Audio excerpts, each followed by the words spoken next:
Hey, what's up, everybody? I'm Eric Whiteside, Whiteside Tax Solution. Y'all know me. I'm Dr. Derek Whiteside with Whiteside Technical Solutions. As right now, there ain't nobody on. So what we introducing for? I don't know. I guess people get on it. You see it in the top left corner, 0. You No, don't I see the don't have eyeball. it. It ain't on mine. Oh, it don't, yeah, it's 0 right now. Oh, there go Coy. Yo. What up, Coy? What's going on, fellas? All right, so we have Catherine backstage right now. Oh, we got 3 people. Hey, we got people coming in now. Yeah. Yep. So we got Catherine. She's gonna pull up as well.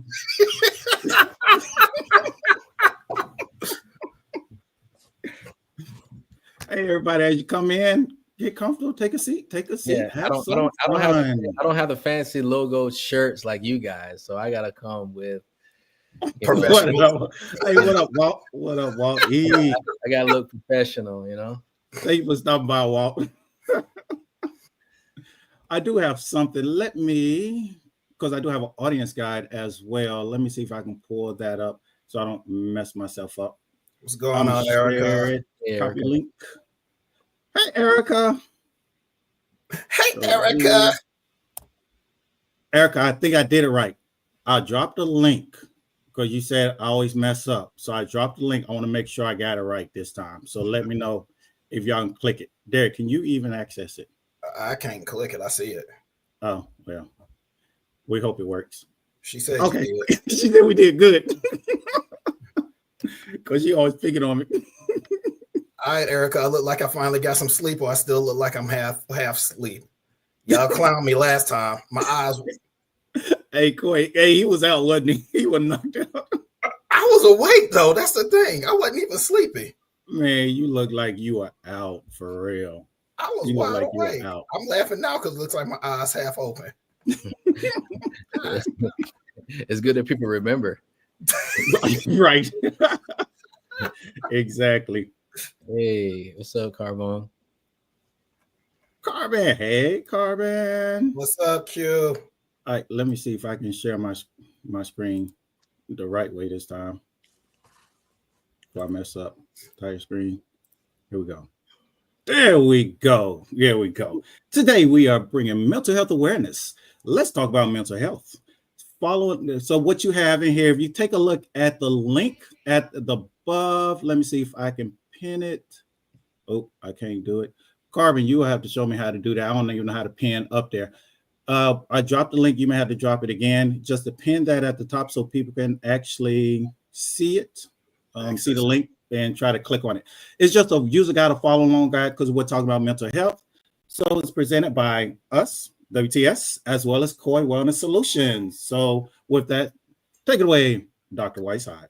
All right, you all. We actually have a special guest today. She's one of my coworkers. We've been working together since 2012 back in DC. It is Kathy Nicholson. She is a mental health specialist. She's board certified in psychiatric mental health. She has her advanced degrees in both nursing and counseling. She does trauma, crisis, and PTSD. And she also has her own business, which I like and just found out. She is headed off to Duke to finish off. I want to say it's her doctorate degree, but she'll call me out and let me know if I'm wrong. She's also a sororite. Yes. She's an AKA. So black and gold, pink and green, love it all day. So Eric Whiteside, if you can go ahead and bring about to be Dr. Nicholson on with us. Hi, how are you? What up? Hi. So I'll go ahead and reintroduce myself. My name is Kathy. I am a psychiatric mental health nurse practitioner. I've been in the medical field over 20 years. Derek is correct. We have known each other for a while when we were in the DMV area. So I do have my own practice, which is Zenful Minds. I definitely enjoy helping people. And so I decided to branch out on my own.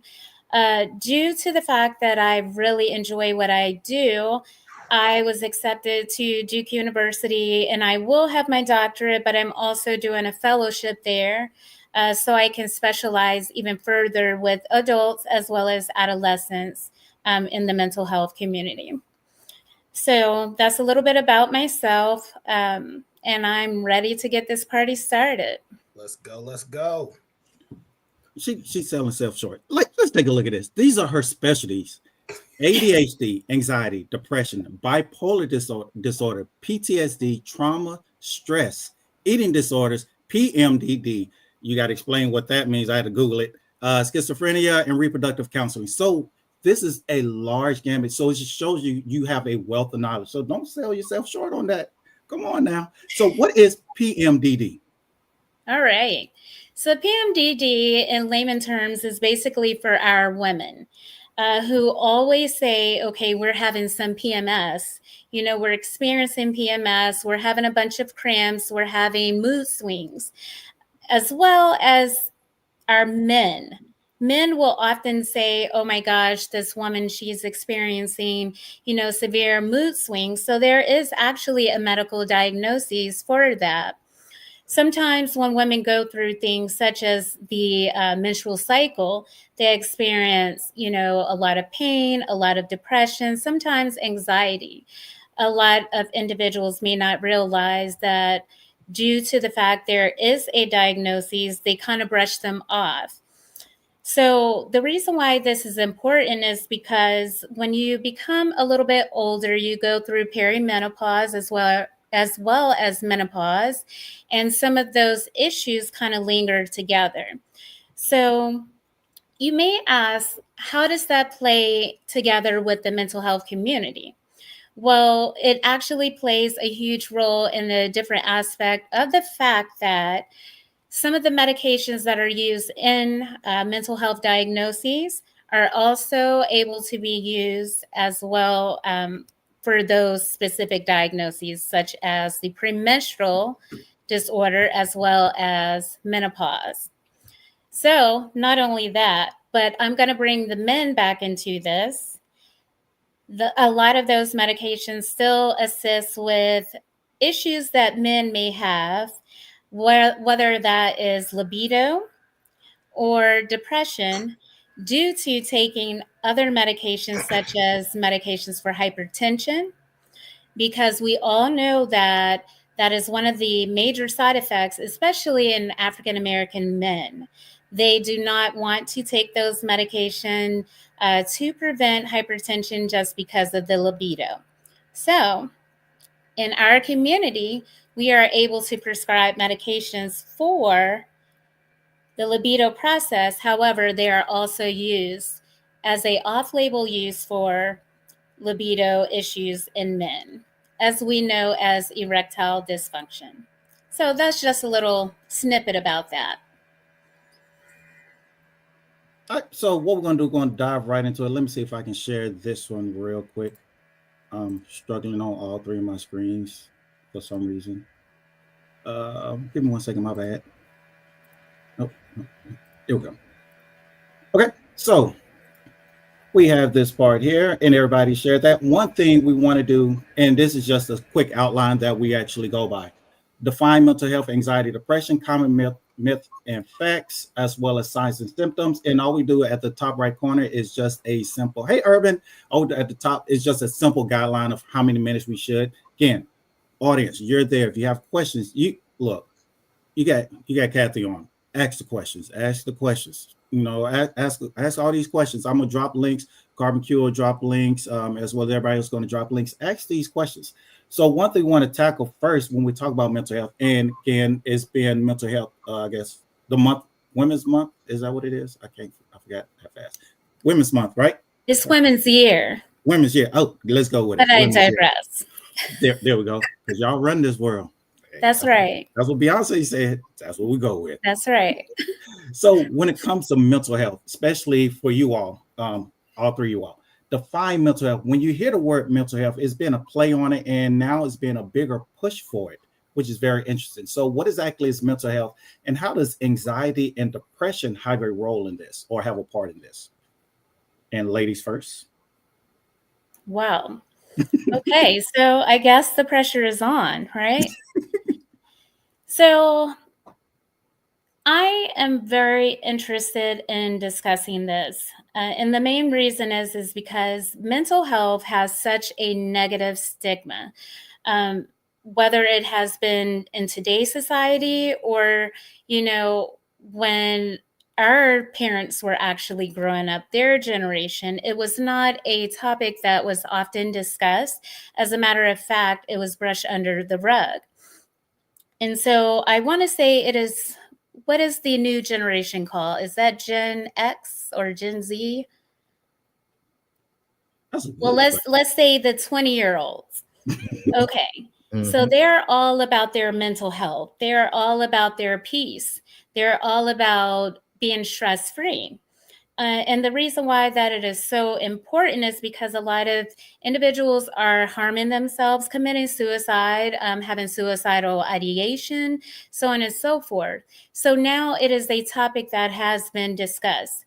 The reason why mental health, anxiety, and depression are all issues and diagnoses that are being talked about is because, in my personal opinion, and not just my personal opinion, but evidence-based practice shows that if our mental health is better, our lives can be better. If we can just decrease our anxiety and depression, our lives can be better as well. We're happier individuals. We tend to participate in activities a little bit more, and we're just a little more successful in life. So what we're seeing, as I circle back to the new generation, the 20-year-olds, a lot of them are protecting their peace. As we know, that is a saying that everyone goes with. And so what they're doing is, for example, is way back when I first became a nurse, we never took off. It was a thing that you did not do. You never called out. You showed up, and regardless of what you were dealing with, no matter what, you put on a happy face and you just showed up to work. Nowadays, if you're stressed out, the new generation, they will call out and could care less if they have a job. Why? Because they're protecting their peace. So that's pretty much what mental health is. It is not something that we should be ashamed of. It is not something that we should, brush under the rug. It is something that we should deal with in a more positive aspect of life. So that is my take on it.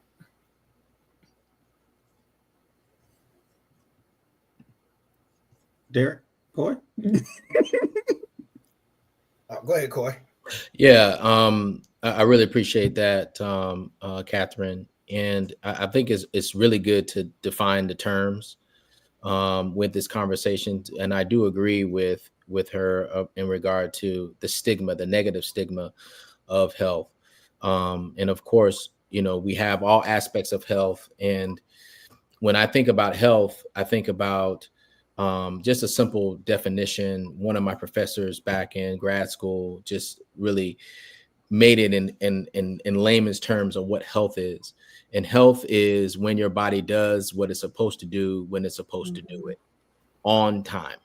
It's never late, and it's the body's going to in order to have that harmonious side of things, where it's physical, it's mental, emotional, spiritual, all those aspects work and are intertwined together.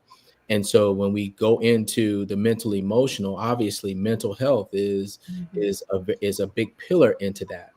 And so just making sure that we're able to think clearly, we're able to basically the nervous system. The nervous system is our brain, our spinal cord, our nerves that control every single function of our body, and making sure that that's all going at a high level and in a healthy manner. So that's how I define more so of what mental health is. But then when we go into anxiety and depression, I think those terms sometimes, even for me at times, they seem like they're the same, but they're actually different. Okay. And so anxiety is actually when a person feels constant worry or the state of fear, when they and even when there's no danger around, right? The brain is actually on high alert, right? So when we talk about health or mental health, if it's going the opposite direction where we have this burden on us, we're panicky, we're on edge, all those things, that is what anxiety is, right? Then on the polar opposite, there's depression, right? Depression is when you're feeling heavy, when you don't have any, you're not feeling up, right? There's a deep sadness. There's an emptiness that lasts for weeks and even months. So this is not just because your favorite team lost last night and you're sad, right? I don't know now. When my team lost, I was done for like a week. Okay. Let's get this out of the way. Who's your team? Who's your team? Come on.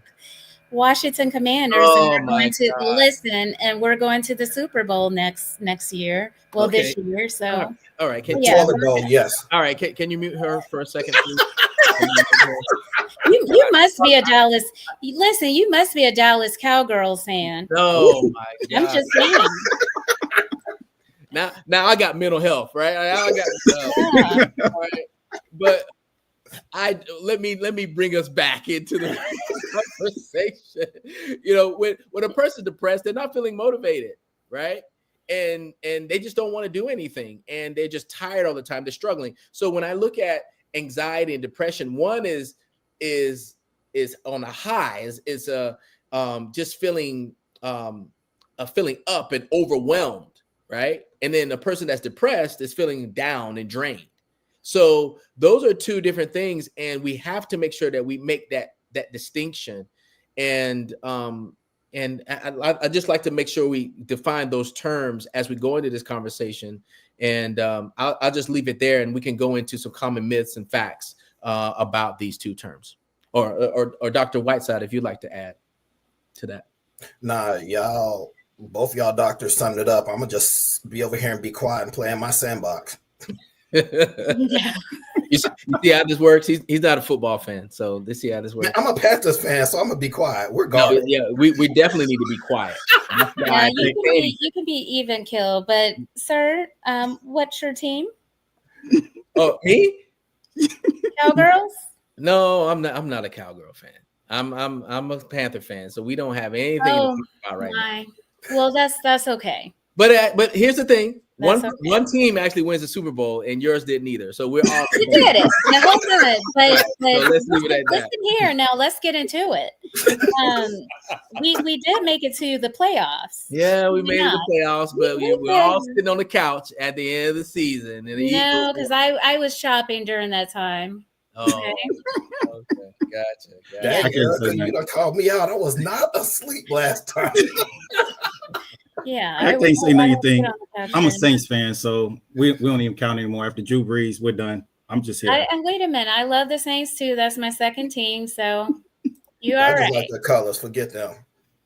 All right, so here we go. So we're talking about signs and symptoms. So in this case, it says what to look for in yourself or loved ones, or when to seek help. How do we know? Because again, as a male, it's always for us. If we feel some way, we bottle it in, and I know you all face that a lot. So. I see Erica, Giants fan. Well, that's because you're from New York. So what do we look for? Because as a school teacher, there's certain things that I should be looking for in my students, because we know how mental health is in the teenage years and them trying to find themselves. So what should we look for? What are signs and symptoms I should look for either in myself or my loved ones or even my students? And when should we seek help for them? Can I talk about something really quick? You got it. Take it. You got it. So Dr. Coy, he mentioned the ups and downs, the highs and lows of anxiety and depression. So I just wanted to piggyback off of something, because depression can mimic other diseases, and you're not always down. Sometimes you can be up.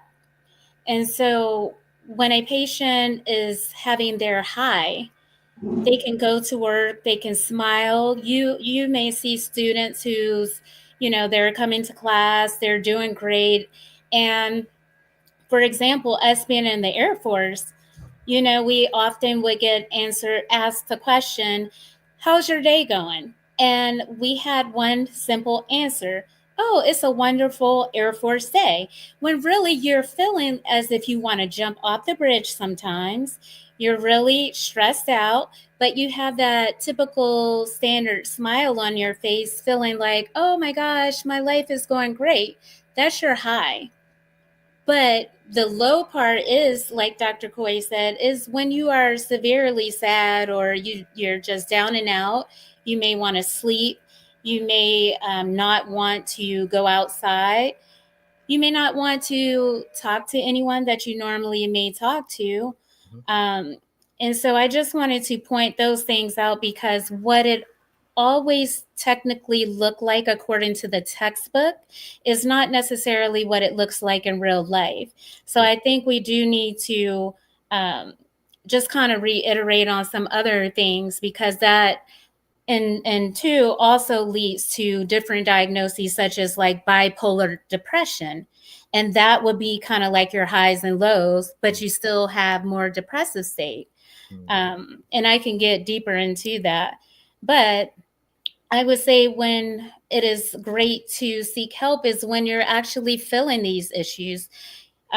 Just talk to somebody that you trust and say, hey, listen, I'm feeling kind of down. But as a friend, as a colleague, as a coworker, as a peer, I think it is great for us to know who our friends are, know what their likes, dislikes, so on and so forth, their day-to-day actions are, so we can be able to help them. Because so many people put on a facade that they have that great smile, they have that pretty face, they have it all together, that we think they're doing well until we read the news or their Instagram posts, or if people have Facebook and it says, oh yeah, Lisa, she committed suicide yesterday. And you have other people saying, but I don't understand. She looks so great. She was just so happy last night. I saw her, you know, she went dancing, so on and so forth. So we have to kind of like recognize, and instead of asking somebody, how are they doing today? Like, how's your day? Ask them, how is their heart? Because that actually goes a little bit deeper than how is your day, because you're going to often say a typical answer for that. Yeah, I like what Dr. Kathy said. Sorry, I got to call you Dr. Kathy because we speaking into existence, so that's what it's going to be. So yeah, I like what Dr. Kathy say, and that's one thing I actually do at work. And she's right, especially with the military, but just in life in general. If I go past somebody and say, "Hey, how are you doing?" and then they say, "Oh, I'm good," and I actually stop and say, "But are you really?" Or if I'm on the phone with them, I say, "All right, tell me the truth." It catches people off guard because they want to just give you the generic BS and keep it moving. But I like to catch them off guard because I want them to know if I'm asking you, I actually care. If it's a stranger and I'm passing them and I say, "Oh, hey, how are you?" and they say, "Oh, I'm good," then I stop and just shoot the breeze with them just to see if they're actually good or not. If they don't talk to me, then so be it. But it's still good for me to just check in. I checked in with my commander one day, knocked on his door. It's like, "Hey, sir, what's going on? You good?" And he starts laughing and say, "Yeah, I'm good." I said, "No, for real. Are you good?" And then he stopped and said, "I appreciate you just checking in." He said, "We don't check in enough on our own people." So he just thanked me for it. And it's not me to be thankful, but it's just me just to check in on people. People come by and check in on me as well. So I feel it's my responsibility just to check in, not just on friends and loved ones, but just people in general. Absolutely. So Walt here says, how do you know if you're in a depressed state? So how exactly do you know? I mean, you all face this. How do you know if you're in a depressed state or not? Because like I say, it can be masked. So how do we know this? This is for anybody. Y'all take it away. Dr. Kathy, you go for it. Well, I don't want to be like chatty Kathy, but you know, I do like to talk now. I'm just saying. Hey, you're the guest. Take it away. Take it away. We love having other people on. So yes, we'll sit back. Okay. Take it away. So depression can look like many things. Depression can look like the typical person that's sitting on the couch and all they want to do is watch Lifetime every single day, or that person who is sleeping consistently, and despite them not being tired, they just want to stay in the room. Depression can look like someone who lies in the bed the entire time, or someone who is actually overeating, who may be under eating, who may be consistently crying or does not want to take a shower, or simple things like not even wanting to do the typical things that they used to enjoy and having a good time with. So that is what depression can look like. Yeah, I'll piggyback on that. I think the thing that I look for is activities of daily living in all aspects of health. Again, health can be, we're looking at physical, we're looking at mental, emotional, spiritual, all those aspects. And so when we look at mental health, of course, as a person thinks, so he is going to be. And so if they're not um, you're noticing that they're not being themselves or not performing activities of daily living, getting up, just proper hygiene, getting up and going to work, or doing things. And that's something that is been so prevalent, I think, even since the pandemic. Since the Yes. pandemic, we're seeing signs of that we're still not out of the issues, the toll that the pandemic has burdened people with. Mm-hmm. It's so surprising now, though, looking back, is that there's been signs of depression. Depression signs have been going down, or even kind of steady stated a little bit, while anxiety is going up. Mm-hmm. And so, again, when I look at those aspects, is we have to really look at a person and checking up on people and getting to understand what the struggles and what are the challenges that people are going through, asking those key questions so that you can kind of unmask what depression and what anxiety is for that person. Because, like you said, it can look like a wolves in sheep's clothing. It can be like just so many different masks that can be put upon it, and you just have to uncover it because it can look differently for different people. Absolutely. Absolutely. So, Dr. Corey, where are you located by chance? I'm located in South Florida, but my Oh, practice is actually telemed, so I okay. patients all over. Okay. The reason why I asked that is because there was a study that they conducted in Nevada, and this was actually based around the pandemic. And what they noticed was a lot of individuals who had never been diagnosed with anxiety or depression ever before were all of a sudden being diagnosed with it. The majority of these individuals were adults. Mm-hmm. And not only that, but they actually saw a rise in stimulants. So a lot of these adults that said they may have had some anxiety, depression, actually had ADHD or ADD. And some of them who thought they actually had ADHD, ADD, they actually had anxiety, but it was so suppressed because they were extroverts. They were able to go outside and do everything that they needed to do. Mm-hmm. However, during the pandemic, we had that time where we were confined to the house unless you were healthcare professionals, you were able to get out, right? Mm-hmm. And so a lot, these individuals could not go outside of the house. They were going bat crazy. Mm-hmm. And so that's what they noticed. And there have been a huge increase in stimulant. I would say for providers prescribing stimulants here in Nevada, that they started looking at it as a form of, okay, is this abuse, or is this truly these individuals, diagnosed with ADHD, so on and so forth. Mm-hmm. So, wow. All right, so here we go. So I'm sorry, I skipped this earlier. So myth and fact, and I want y'all to weigh in on this. So one thing it talks about mental health problems are rare, which is a myth. Then it says fact, 1 in 5 adults experience mental health illness each year. Another one is therapy is only for people with severe problems. And growing up, that's what I always thought. I'm not gonna lie, that's what I always thought, especially in the Black community. It's like, that's only for people with money or people who have severe problems. My problem's not that bad. I will deal with it and it eventually end. So I get over it. And the fact is, therapy helps with everyday stress and life transitions. So can one of y'all just jump on that, add to that, Dr. Kathy? No, it's Dr. Coy's turn. I mean, I do want to talk, but I'll wait for him. Yeah. So, with my practice, again, I'm a functional medicine practitioner. And so, My practice helps individuals reverse type 2 diabetes, hypothyroidism holistically. But we also have a aspect of my practice where we go into companies to help them recover from the pandemic as a result of the effects of the pandemic. And one of the things that we've seen is that now more than ever, we talked a little bit about this with work and overwhelm. Now more than ever, employees of companies are asking for help in this state of mental health and mental wellness, because they're so overwhelmed. They don't have that proper work-life balance. They're trying to manage multiple things. And let's just face it, the world changed and shifted since the pandemic. Many of us are working from home. Many of us have different work schedules and other pulls and struggles as a result of the pandemic.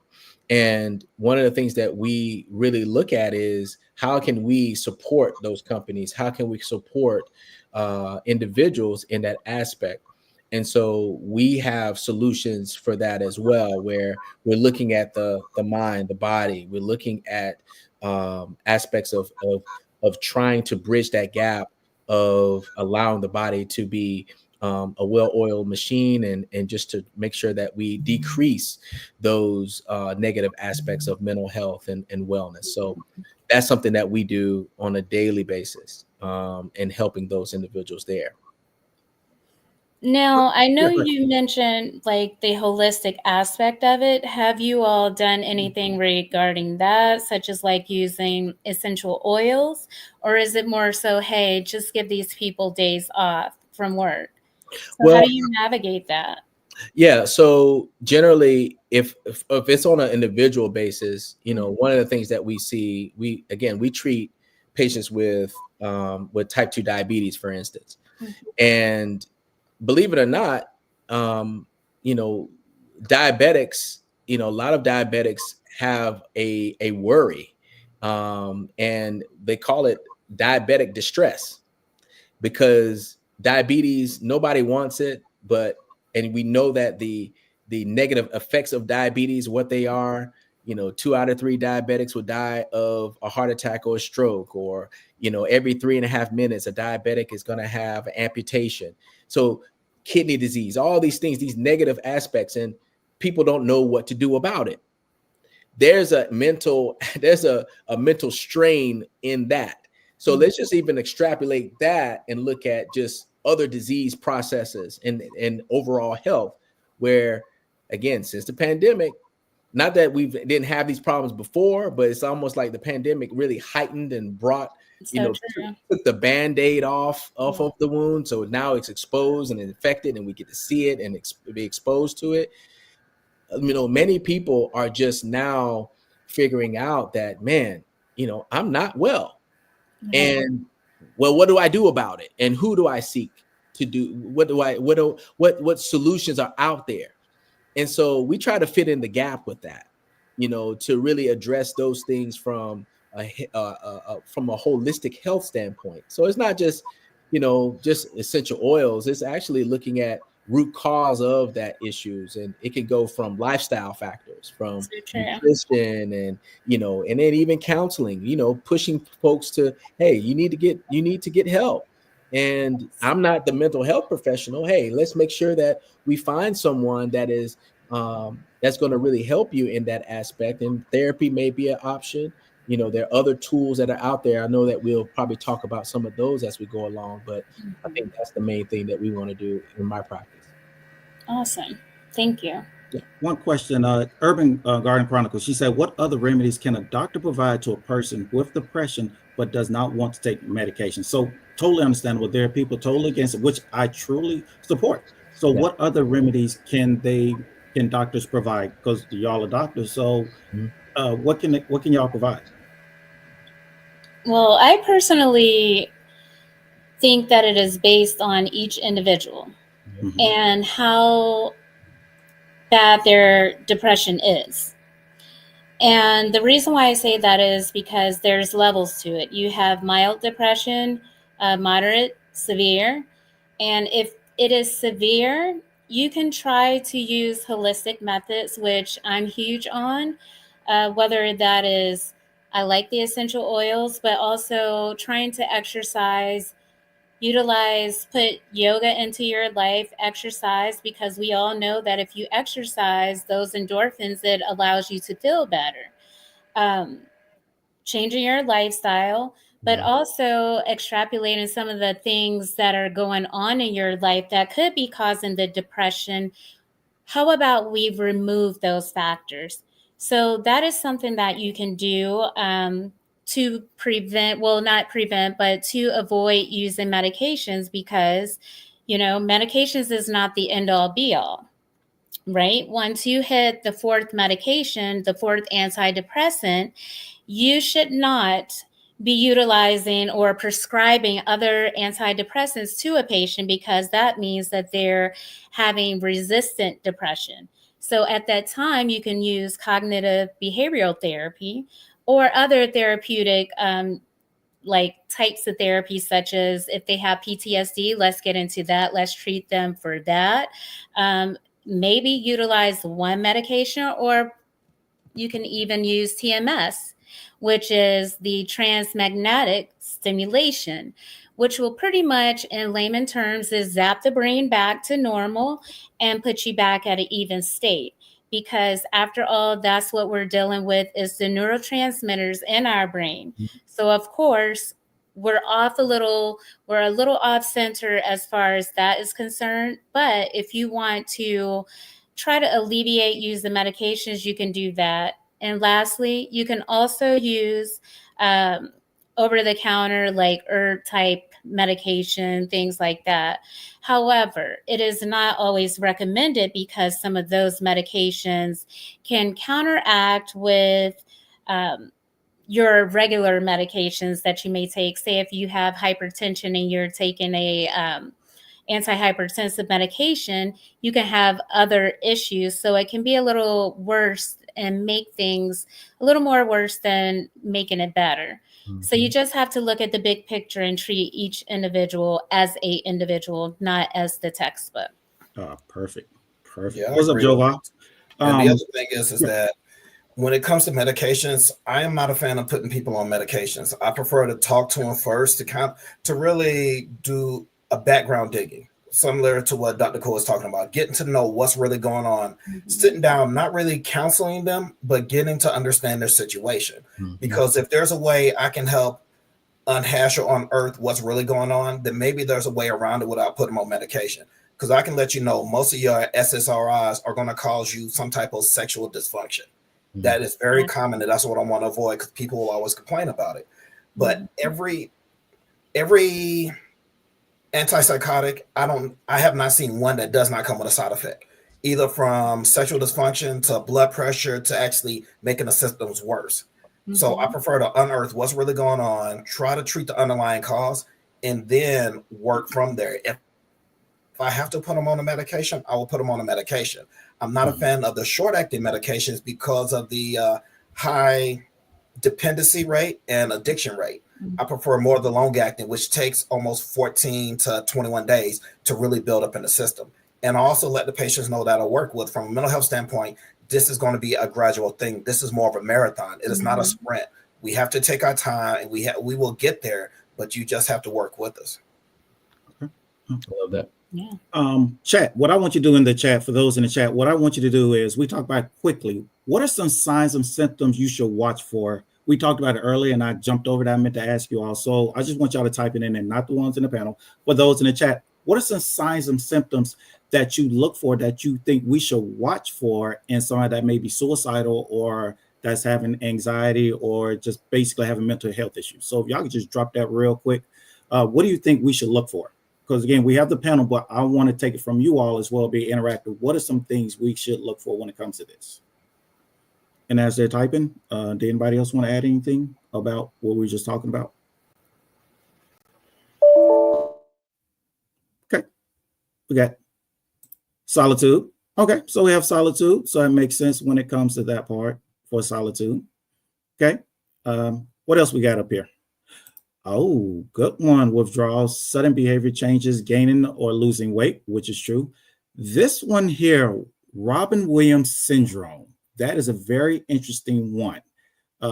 And are y'all familiar with that? I know Kathy's having a little bit of internet problems right now. Are y'all familiar with the Robin Williams syndrome? Corey, you on mute.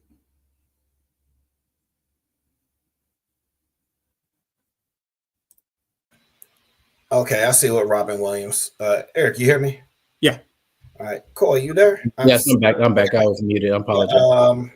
Robin Williams syndrome. I see. Well, his is a lot deeper. He had Lewy body dementia, which pretty much is a progressive brain disease, which then affects your cognitive ability, and you really have a cognitive decline. So basically, you can say he had Alzheimer's, which was causing it. So his is a lot different. You don't see that very often in people.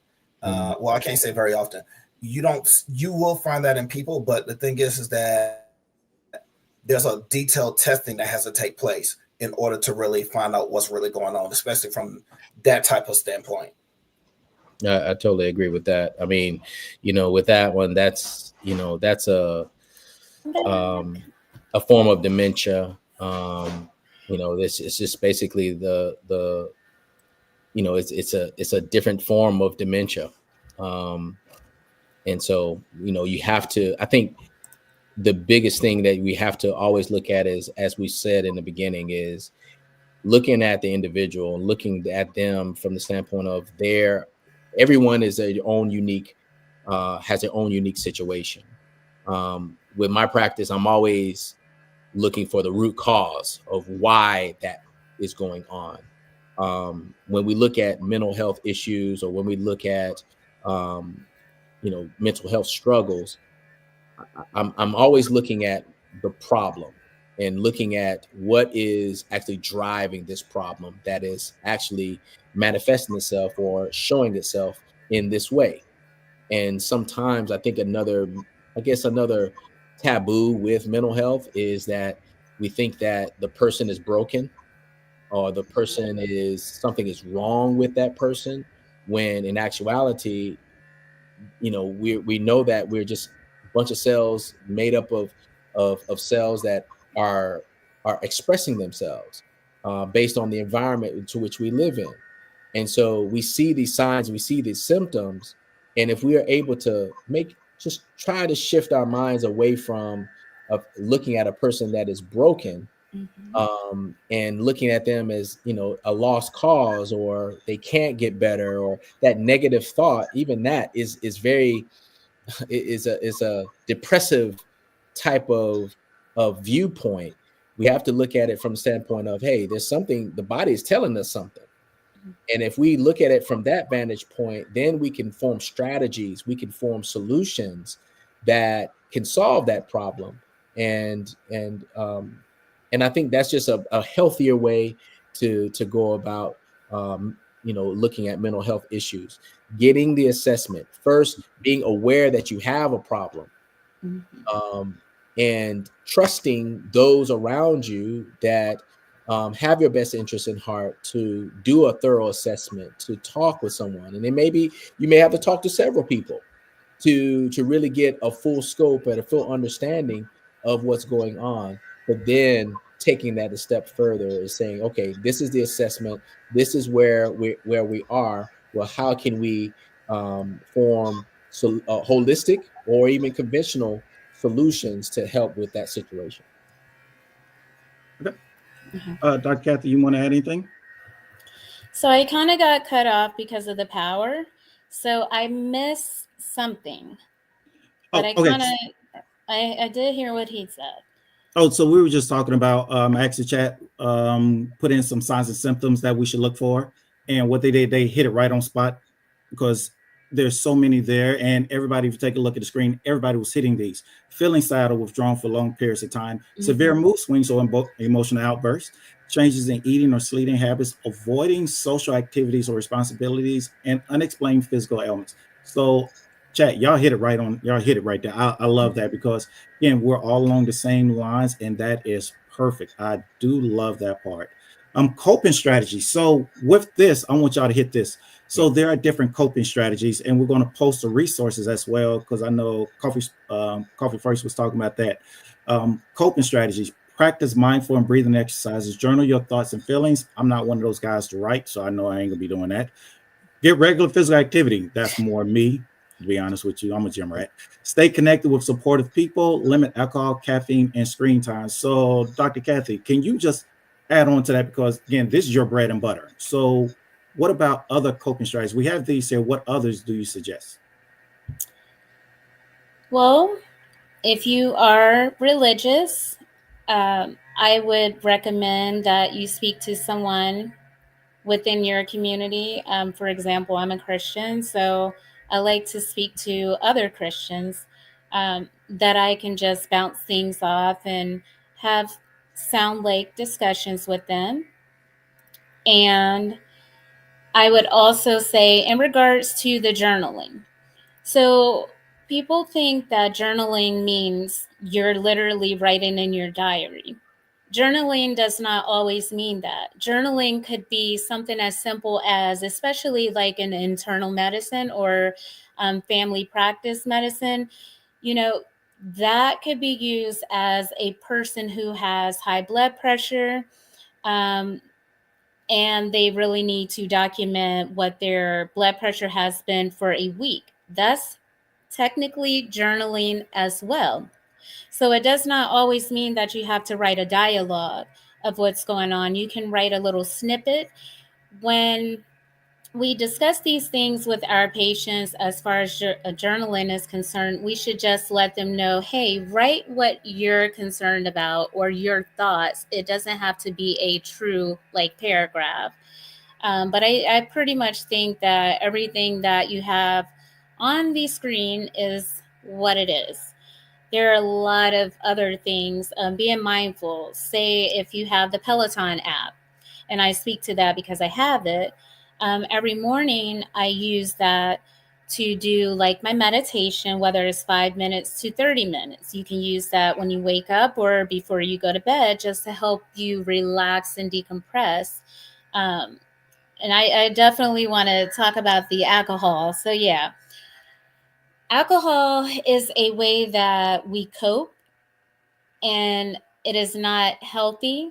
However, if we've recognized that we're using this source of medication because it is self-medicating, um, and we want to make a change, then I don't consider those individuals a alcoholic or things like that. I just say that they're coping because they are trying to cope.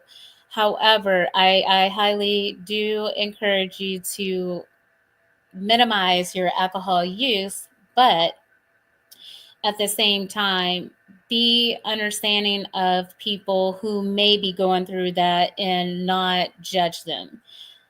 And that is for many reasons than said on the screen. So, Okay, perfect. No, coffee first, then speaking. Carbon jumped the gun on me on that one. So, want to know for those in the chat, what are some coping methods that you all do? Like Dr. Kathy was talking about journaling. What are some things that you all do that help with your mental wellness as well as your coping strategies? What are some things? So, coffee first talking about breathing correctly, relax muscles, talk to yourself positively, and pray, which is a good thing. Carbon Q talked about here and pull this up. She talked about art. Coloring helps some people. I can't stay in the line to save my life. When I color, once I go out the line, I'm like, "Ah, I'm done. Moving on to the next thing." So it's more stress for me. But again, I'm not more that much of a creative person. But you put me in the gym, I'm slinging weights around, and I'm not that big. I like this one here.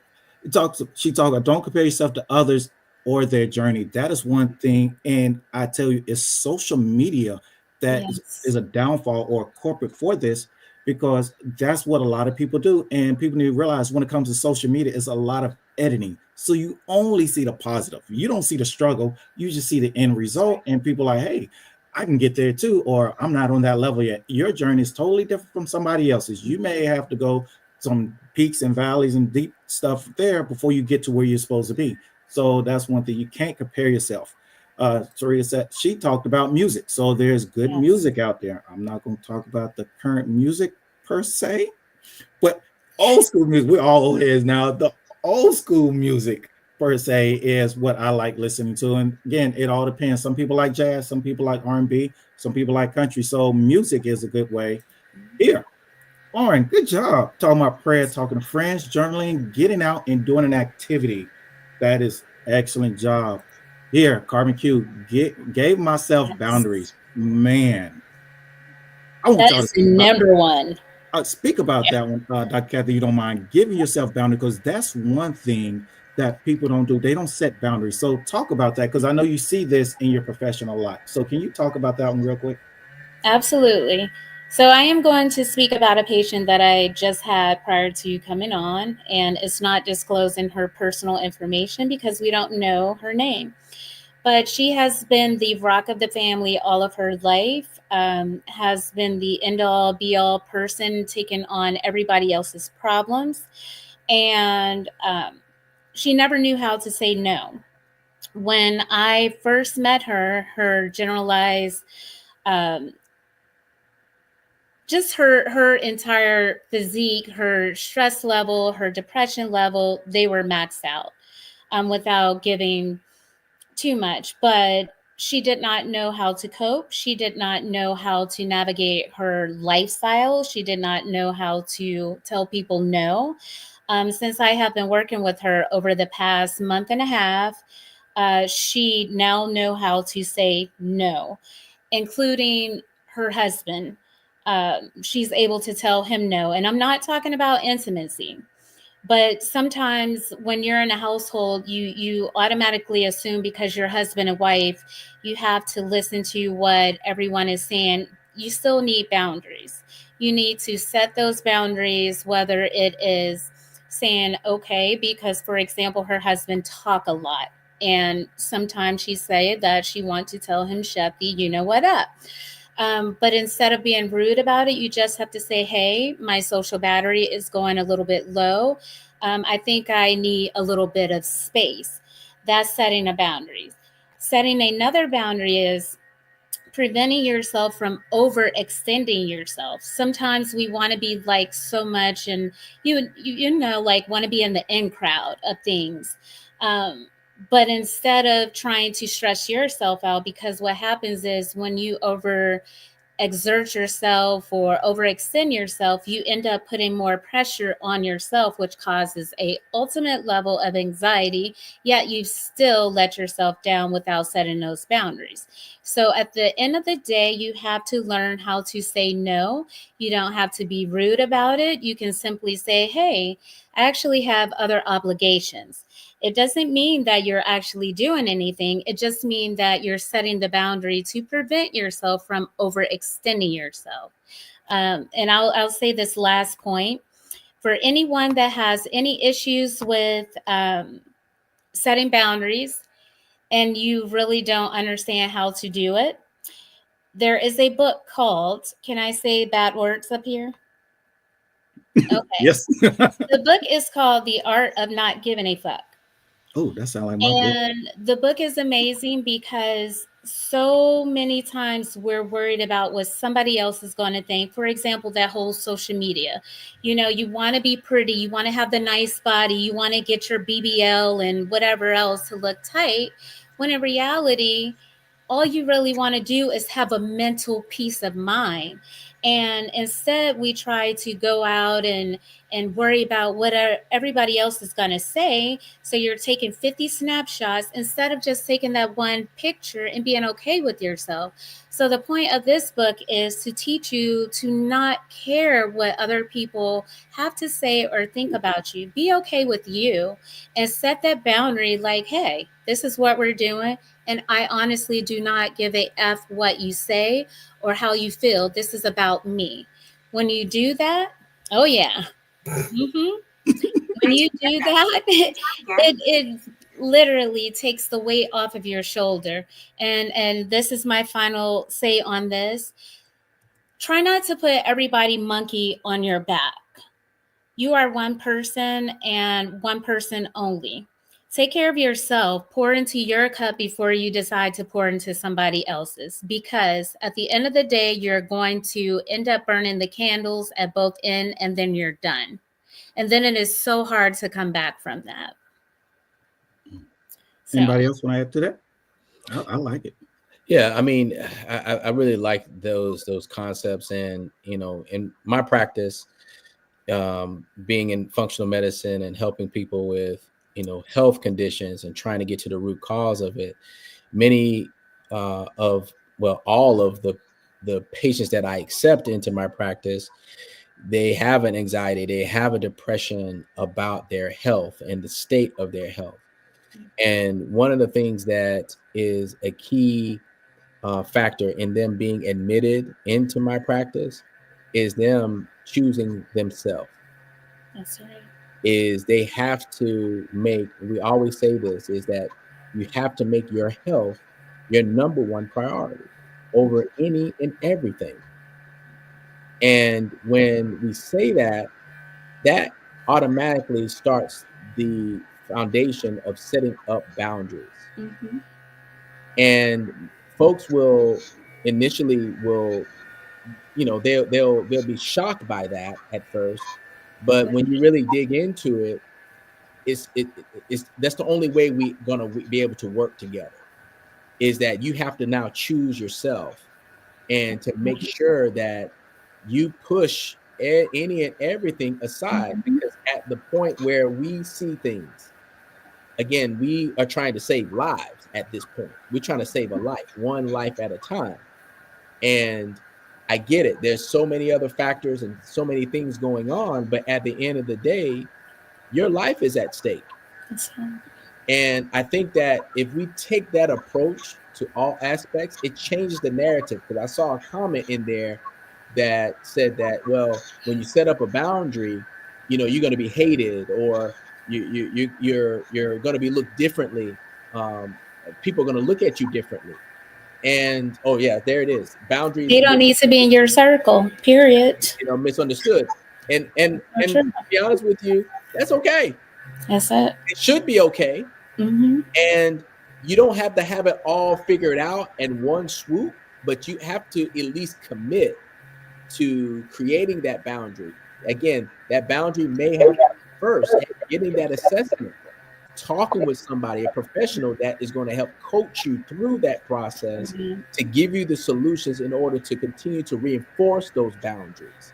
And as you go through that, that alone is going to be, that monkey coming off of your Mm-hmm. back. We ran track in high school and college. And so, we know about that 400 meter, that first 100, you booking in that first 100, you get around that 200, but when you get to that 300, that monkey is waiting for you to jump on your back. Yo. At that 300 mark. And then you see people just trying to struggle and fight to get to that finish line. But, again, when you have that coach, when you have that training, when you have that support around you, the good support that you may Right. not shed, that that bad support, that negative, and that's something that we always have to go through, is, hey, in order for you to get the real help that you really need, you're gonna have to make some decisions and That's right. sacrifices and choose yourself, in order to get to that next level, or to improve your health. And so, again, we talked a little bit about mindfulness. I'm a big firm believer in mindfulness. That's prayer, meditation. There's Yes. numerous solutions out there for that. I love heart math. That heart math device is a wonderful device that that you can tap into to help your emotional and physical health. But again, just having that coaching, those are ways to cope. Don't feel like you have to do this yourself. That's right. Don't. That's a big myth. You can just get the help that you need, and there are solutions in order to help you with that. Question And here. I Oh, go ahead. would Go ahead, also, I'm sorry, I would also say, if there are any healthcare professionals in the chat, it is okay to not be okay, even if you're a healthcare professional. There is a myth about, if you provide mental health services, or if you're a doctor, you shouldn't feel a certain kind of way. We need help too. I'm telling We you, need to be able to we're the worst. decompress. And yeah, because you're dealing with so many people lives and so many stories and honestly take on so many burdens Right. that it could be overwhelming. It could be very stressful. So Right. we need therapy too. And that's one thing that my son said. He says, Mommy, make sure that you get your therapy sessions so you can continue to be strong for other people. Yeah. Because you need that. Yeah. I mean, you can't pour, your cup fully empty into someone else's. And I think that's a wonderful comment there. When we look at healthcare professionals, and this is something that I always have to uncover. We look at our healthcare professionals, our doctors, lawyers, civil servants, social workers, pastors, our moms, parents. We're dealing with all these things. So just insert your name into it, where you're serving your community, and it can be very overwhelming. And so this is one of the reasons why my practice exists, is to help those companies and help individuals to find those solutions in a practical manner that can help improve not only yourself, but it's going to positively affect the people that you serve. It trickles down. It can do, you can do nothing but do that. So I think it's so important for us to get help, to get therapy, and we find ourselves, our cup is going to be more full, and we can be able to be better servants to the community that we serve. Right. G23 said, can mental health and health issues be intertwined, and how do you go about treating that? So again, we talked about both health issues earlier, and now we're talking about mental health. Yep. Can these be intertwined, and how do we go about treating that? Because like you all say, you're holistic, so you had to get to the root cause. So how do you go about doing that, Dr. Kathy? So I'm glad that you asked that question, because there are mental health conditions that mimic other disorders that are not mental health conditions. For example, hyperthyroidism. So that is one of the number one conditions that can mimic anxiety. It can mimic depression. And it is one of the disorders that is often overlooked because the patient may not present with like a goiter or have a lot of the symptoms. However, if they are not going to see their PCM on a regular basis, that could actually be missed. And instead of them being diagnosed with a thyroid condition, they may be thrown off to say, hey, this patient is depressed, this patient has anxiety. Yep. So how they're intertwined is you get a regular checkup. And when you get that regular checkup, your physician should be doing a full set of labs to assess what your electrolytes, all that good kind of stuff is. And in turn, you will see what your vitamin D level is. So vitamin D is one of the elements in our body to where that can also cause you to be depressed. That can also mimic the same thing as being so tired, so exhausted, I don't want to do anything. And others may say, oh, they're depressed. They're really not depressed. They just need some vitamin D. Okay. Your B12, like I said, your thyroid. Once you get those levels fixed, then a lot of other issues can be eliminated. I feel as if those are the ones that really stand out to me, and how they can be intertwined is you take care of your, like Dr. Coy said, he always liked to try to get to the root cause of the issue. If we start at the root cause, that is something that he would do. And he would make sure that patient levels are normal. If they're not, then he would treat them. Otherwise, you could be sending the patient to me, not even knowing that their vitamin D level is low. I turn around and say, oh, I think you have anxiety or depression, and give you a antidepressant, and understand, like, man, I've given them 4 antidepressants. It's not even working. It's not effective. Why isn't it effective? And it is because we never hit the root cause, which was the vitamin D or the thyroid level. Right. So you just have to check out everything, in my opinion. No, I totally agree with that. And I see that oftentimes on the aftermath of them going to other practitioners and bouncing all around, and they've been failed, and just not even getting the right diagnosis is depressing. So they've gone to this doctor, this doctor, this doctor, this doctor, and continuing to feel bad. And sometimes, even with the conventional medical community, they don't run enough of the tests that need to be done because of insurance purposes, or sometimes insurance fails them, or things of that nature come about where they're not getting enough of the testing. And then meanwhile, they're being put down, and that's very depressing. And then you get all these medications, and this is one thing. Let's just talk about thyroid, for instance. Thyroid is the master metabolism, hormones, is a major key to health. And I see patients that have been diagnosed with hypothyroidism, hyperthyroidism, and they've been treated for this, but it's always it can be something totally different. That can be an autoimmune issue. Exactly. So it's getting to that root cause. There's going to be, yes, numerous vitamin and mineral deficiencies, but there's also other pathogens and other things that's going on that are overlooked, and it marginalizes and minimizes the patient. And that just continues that toxic environment that breeds more depression. And so, again, we saw it in the chat. If a person is not feeling well, and you're going around and you in your innate intelligence, deep down, is saying, hey, I haven't gotten the answer yet, and that doesn't sound right. Continue to dig, continue to find professionals that really care and want to go down that path with you to uncover those things. I mean, I've seen in patients in my practice too, they have nutritional deficiencies and they're eating things that they're not supposed to eat. And meanwhile, there is a gut to brain connection.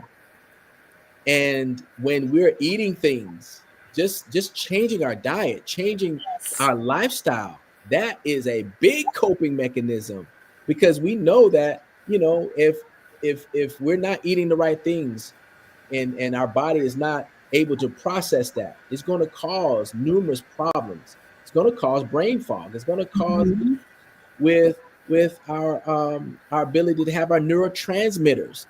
There's a majority of our neurotransmitters are in our gut, not the brain, but in the gut. So if we're not, eating well, and we're not surrounding ourselves, putting ourselves in the right position to heal, just the mental health aspect of it, that's just one aspect that's going to downgrade. There's going to be numerous other factors that's going to downgrade as well. So continue to fight and continue to find those solutions. Cool. Dr. Whiteside, you quiet. You're awake, so I'm glad you're awake. He's awake. To Erica. So, I see him. Anything else you want to add to that one? No, everybody hit it spot on. Nothing. That's it. Good job. Garbage in, garbage out. True. Yep. Thank you, Colonel. All right. So over here, recommendation for mental health wellness: establish a consistent self-care routine. Seek professional help. That's what you all stress. Seek professional help early if you're struggling. Create a healthy work-life balance. Educate yourself and others about mental health. Be kind to yourself. Healing takes time. We're in this microwave society now where, and I know you all can talk about that. I go to mental health. I go to a counselor one day, next day, I better be good right when I walk out. And it takes time. It took time for you to have those issues per se. I'm not the best one to say that, but it's going to take time to heal. It doesn't work overnight. So that's definitely an interesting thing. Here are some resources for you all. Sorry, before I go on, Dr. Kathy, did you want to add anything to that? Sorry about that. What, the previous slide? Yes. The thing that I would say about therapy, I'll say there are multiple therapists out there who can provide therapy, but there are certain therapists who provide special therapy, meaning if you have lost a loved one, you should be seeing a grief counselor. if you have divorced or going through relationship issues, you should seek that type of counselor, relationship or, family therapist. I would not, and I really mean this, and I'm speaking from the heart. I'm going to be a little vulnerable right now. I lost my oldest son, and you cannot um, just seek regular therapy. You have to be able to speak to an individual who specializes in that type of therapy, because otherwise you will be stuck right where you are. There are therapists who like to listen, and there are therapists who like to listen and talk, but there are also therapists that like to help you. And if you are with a therapist who does not specialize in that respective field, it is doing you no service whatsoever. It is literally a disservice to you. So I would definitely say do your research, get someone that look like you, that mirror your personality or your lifestyle or your culture, and can honestly relate to what you're going through in order to get through. Otherwise, you will be stuck in the same place that you have been for a very long time. So that's my little spill on that. Okay. Uh, Walt E said, "Can animal products transfer stress and issues and such things of that nature?" So, thinking about, because we did talk about food and how food does cause stress and going to the diabetes, thyroid issues, things of that nature. So, what about animal products? Can those animal products transfer stress and issues to the person that's consuming those products? When you say animal products, what exactly do you mean? Walt, if you own, break it down for me. I'm assuming I don't know. I ain't gonna lie. I don't know. I don't know either because I like my steak. Your steak. Oh no. Well, I guess if an animal's stressed prior to it dying, I guess can that transfer over? I would rather for him to qualify that question You know. or that comment. So when you get a chance, type it in. Let us know what you're talking about because I can't even speak on it. I don't know. Come first speak. If you don't like, trust your therapist. They won't help you. Don't be afraid to find a different one. How do you feel about that? I mean, because we talked about on the medical aspect. So on the on the therapy aspect, how do you feel about that? Because you said there's 3 different therapists, and I didn't even think about that. So that was something very interesting. Yes. So, Dr. Kath, can you talk about that one? Therapy is like dating. If you do not like them, and this is the truth, if you do not like them, don't stay with them. You will know who you like. You will vibe with them. You will be able to have a sense of relaxation and be able to trust them. You will get that inclination instantly that I don't like this person. And you will know. So I would say fire them. And I mean that with the utmost respect. Because if the person is not going to listen or provide you the best tools to use to help you get through, it is pointless. Anyone can offer you a journal and say, hey, write in this journal, tell me what you're thinking. But you may not even have the time in the day to do so. So get with somebody and literally read their profile. There are so many on psychology today that you can read where they trained at, what they specialize in, or did they just go to a school that says a master of science, what is it? A master of art in counseling.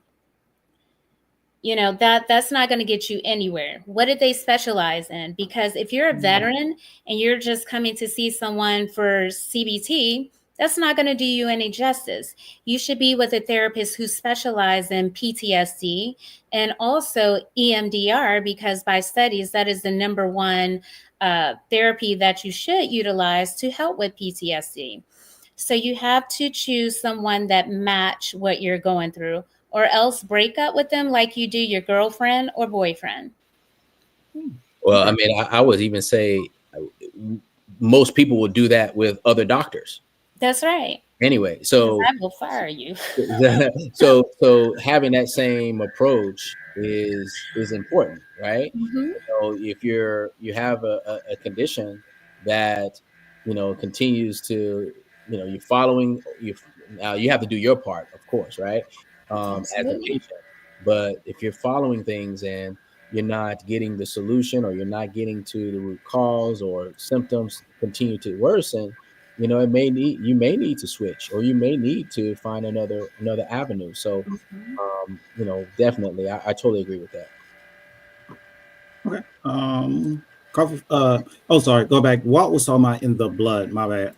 He's talking about blood from the animal as well. So if that animal is stressed or whatever, will that actually transfer over to us being stressed and things of that nature? I did drop a few comments. Dr. Weiss, I did find a few studies on that, and this says that is very limited. Said meat consumption may be associated with moderately higher risk of depression. However, it still warrants further studies to confirm such findings. So that was one of the things. Another one was here. Several studies show significant association between red meat consumption and higher risk of depression. However, red meat consumption reduced the risk of mental illness in one study and so forth. So it still requires a little bit of studies. Other studies cannot find significant association between red meat consumption and mental health. So it basically boils down is inconclusive. Is a small sample size or a sample population when it comes to that. So when it comes to that, it's all about your diet. Dr. Corey talked about that earlier. Get your leafy greens, and he provided that chart as well. So staying in the chart code, staying in the green side. Yeah, okay, staying in the green side, it helps you out a little more, and it helps reduce the stress and things of that nature. So that does help out when it comes to that part. One thing I want to share with you all was some actual support and resources. That's one of the biggest things when it comes to this mental health. Love it. Just a few resources when it comes to that. Let me move that. Here we go. So 988 suicide and crisis line. Call or text 988. You have the SAM HSA National Helpline. Substance abuse. There you go. Thank you. You have the National Alliance on Mental Illness, Better Health Talkspace, local mental health clinics, peer support. And what I did, because Carbon did drop this in the link, Carbon did drop this link in the chat for you all, so you can always go back to it and refer to it. So you do have your hyperlink, so you can actually click on these and you go straight to whatever resource you want. Biggest thing is here. Suicide and crisis. If suicide and crisis, if you're having a suicide or something like that, please call for help. As a therapist, I know you could talk about this more on the weekend. As a medic, when we go out for a 911 call, we go out possibly for a suicide attempt or something of that nature. When we go out, police coming with us. And one thing people need to realize, if somebody's having a mental health crisis, and Dr. Kathy, you can speak of this more, somebody having a mental health crisis, when we go out, police go out, I'm not saying it's always going to be a bad situation, but we don't know what we're getting into, to be honest with you. There's been times where I come out on a call and it's just me and my partner.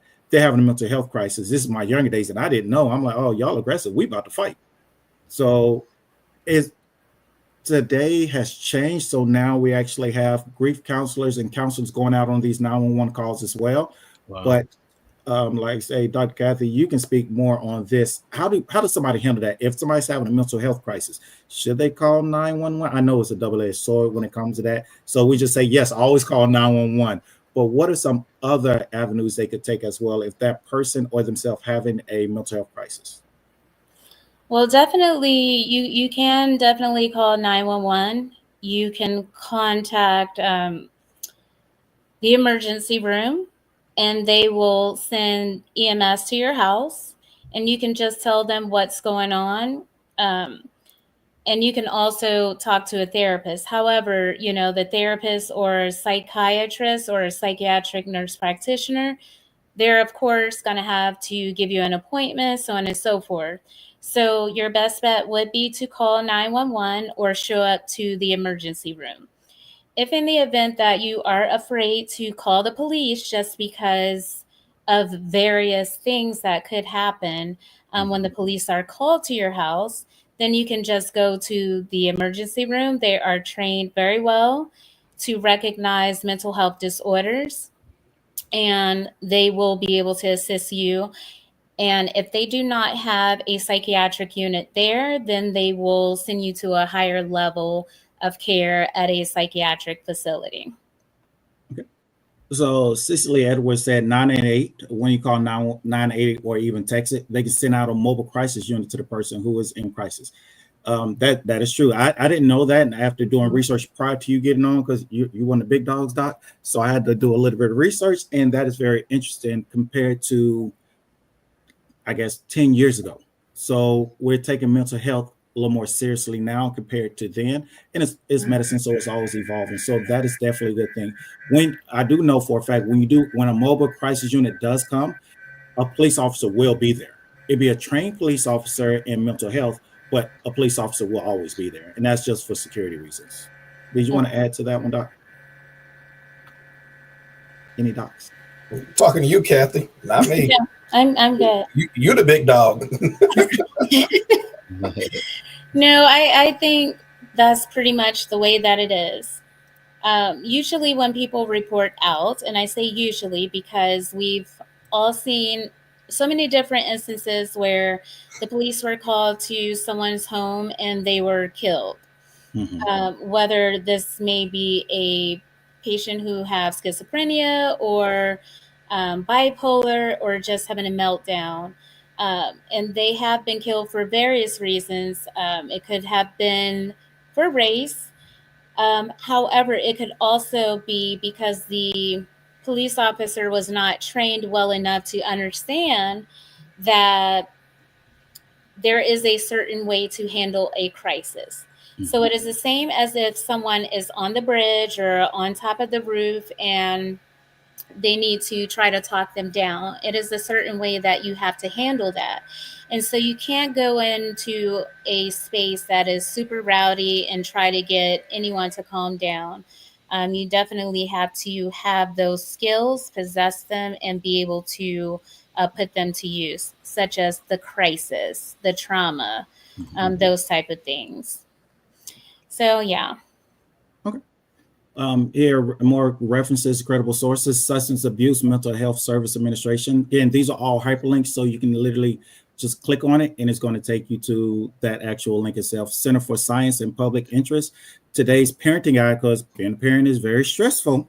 We all have kids, and we know how stressful you be ready to just knock them out, knock all the teeth out, or karate chop to the throat.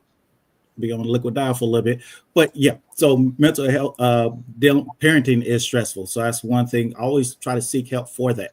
Now, before we close it out, because I don't want to do this one yet. So before I close it out, here she also says have to be careful when calling the police first. That is true, because if what you mentioned, a lack of training, can turn, that is one thing I can tell you. As 911, we are, as EMS, we are not trained in mental health crisis. We're not. We're straight medical. So if somebody having a crisis, we're not trained in that. We do what we do. A lot of times we've given them anti-psych meds just to relax them. So we can put them on a stretcher, get them to the hospital. From there, they do what they do. So yes, so you do have to be careful when it comes to that part. Coffee First and Speak said they closed all the psychiatric centers near me, literally closed them down. That's very interesting. Now, do you see that happening a lot now? Especially with all these cuts with the new administration, not trying to go into politics, but going to the new administration. Do you see a lot of these psych wards and things closing down now? I've seen a lot of that. There have been mental institutions that used to be around, and people would say, oh, they're going to the psych hospital. That's not really happening now. And the reason is because there are so many outpatient clinics that they have. So that's like the preventative care. The whole point, which is why in the medical, like with Congress, they're trying to allow you to have that patient being seen as much as they want without the referrals. It used to be the fact that you had to have a referral in order to be seen by a mental health professional. They're now cutting that out to where you can just go directly to seek that, which I believe is the reason why they are starting to close a lot of these facilities. Okay. So that could definitely be a cause. With the way that they're cutting, that's a little hard one, because Congress is, of course, everything have to go through the legislative process. I honestly do not see, even though they're saying, okay, we're cutting Medicaid, Medicare, we are going to prevent anyone from having telehealth services. I do not really see that. I think if it does happen, then it will be reverted back, because it eliminates access to care. And all of these patients who are now being seen via telehealth, it is making life a little bit easier. Whereas in the rural areas, and that's another thing, there's too many patients in rural areas who actually need telehealth. So I do not foresee it. If it does happen, I don't foresee that it will maintain that little pace. I think it'll be reverted back. Okay. Dr. Coy, want anything? You good? No, I think I'm good on that one. Definitely, I'll leave it where it is. All right, cool. All right, so it's an hour and 25 minutes. Excellent job. I want to thank everybody in the chat for actually chiming in. I love the interaction that we had. The biggest thing for us is to provide this information to you all. We're literally trying to bring more people on to hit all of medical. Again, mental health is medical as well. It may not be the medication aspect of it, but it is medical. You do have medical crisis with this, and it does affect your living. So we want to make sure we bring all of this stuff to you all. Now, with that said, pull up this screen real quick for you all. Don't want to keep y'all on that much longer. So here, thanks for joining us. Follow us for more live discussions. Like, comment, subscribe, share this session. That's one of the biggest things. We want you to share this session. Let's keep the conversation going. Mental health does matter. So what we're going to do is, for those in the chat, if you want us to actually add on to this for our next live, either next week or the week after, put a 1 in the comments. Just a simple 1 or 100 or some type of emoji to let us know that you did learn from this, because that's our objective is, thank you, Able 06.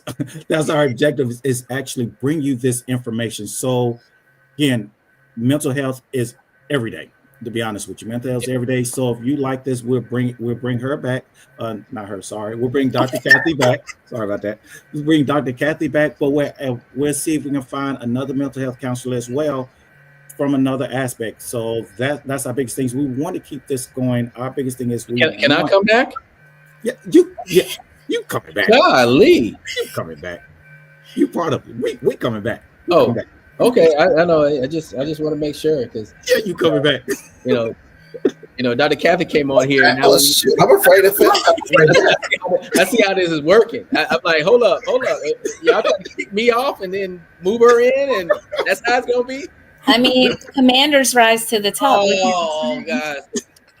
Oh man. Here we go. She dogging out our Panthers, man. We not coming back. I see. I mean, like, man, I just want to make sure I'm coming back, man. I still got a seat. Make sure I got a seat. Oh, quick question. Right here it says, let me end this real quick. It says, can we bring Walk Talk America on mental health issues? Now, Dr. Kathy, can you add on to this or explain this? Because it's new to me. I've never heard this. So honestly, this is new to me as well. Walk the Talk America. I've never heard of that. Okay.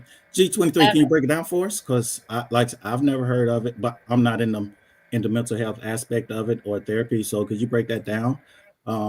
Here, the community needs this information. Love it. We're coming back. We're going to drop some more of this for you all. That's the biggest thing. We want to bring this to you. Look, it's stressful. Every day is stressful, and just to get on here and just to chop it up helps relieve some of that stress for an evening. So we definitely want to bring that back for you all. Thank you so much, Carbon, for everything you've done. Carbon, if you can drop Dr. Catherine's links real quick, as well as Dr. Coy's links, we want to push it out there. Definitely, y'all make sure you follow them on their social media, as their Instagram as well as their website. So we want to make sure you follow them. Not really worried about us, but follow them because they have resources. They're telemed. They're telemed. So you can hit them up. So please make sure follow them on their social media and hit them up. Okay, G23 said they're mental health counselors that represent. Oh, really? That's an interesting one. Okay, so I'm going to actually look into that. So he's talking about mental health counselors that respect the 2A community, the firearm community. because a lot of therapists, I won't say a lot of therapists, that's me generalizing, but there's few therapists that are against firearms. So these are mental health counselors that actually support the 2A community as well, because we know at one point there was one of those, you were flagged. So if you had a mental health crisis, you lost your firearms altogether. So these are mental health counselors that actually respect the community, the 2A community. That's where that comes from. Okay, that makes sense. I'll look up that more for as well, G23. So they offer free screenings for everybody. Okay, cool. That's something new. I'll look into that as well so I can have more dialogue about it. That's new to me. That's new for me. I like that. So Carmen is dropping all of their links. Please, please, please go follow them on Instagram. I can't stress enough. Follow them. They're dropping little gems on Instagram. So follow them because they're there, and you can hit them up on Messenger as well and talk to them. Not saying hit them up all at once and say I want stuff for free, but at the same time, you can hit them up, or they drop a lot of good content. So if you follow them, you may have questions, and if you see one of their reels, they answer the questions for you. So thank you, Jovan. That's what I was thinking of, the red flag laws. I forgot all about that. So that's when it comes to a community health and mental health crisis. So please follow them on their social media. Hit them up on their social media. Tell them, say, hey, we saw you on the live today. Just want a little more information. And if there's anything that you want from us, mental health wise, there's other resources that your topics you want us to talk about. Send us a message. Send us a message, hit us up on the DM, hit one of them up on their DM as well, send them an email. We'll bring it back the following, maybe next week or the week after next, but we want to make sure we keep this rolling because mental health is very important.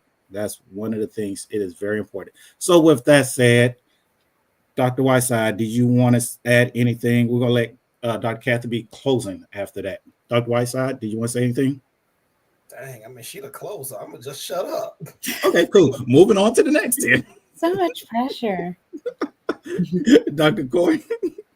Again, I'm Dr. Corey Ibrahim, functional medicine practitioner, expert in clinical nutrition.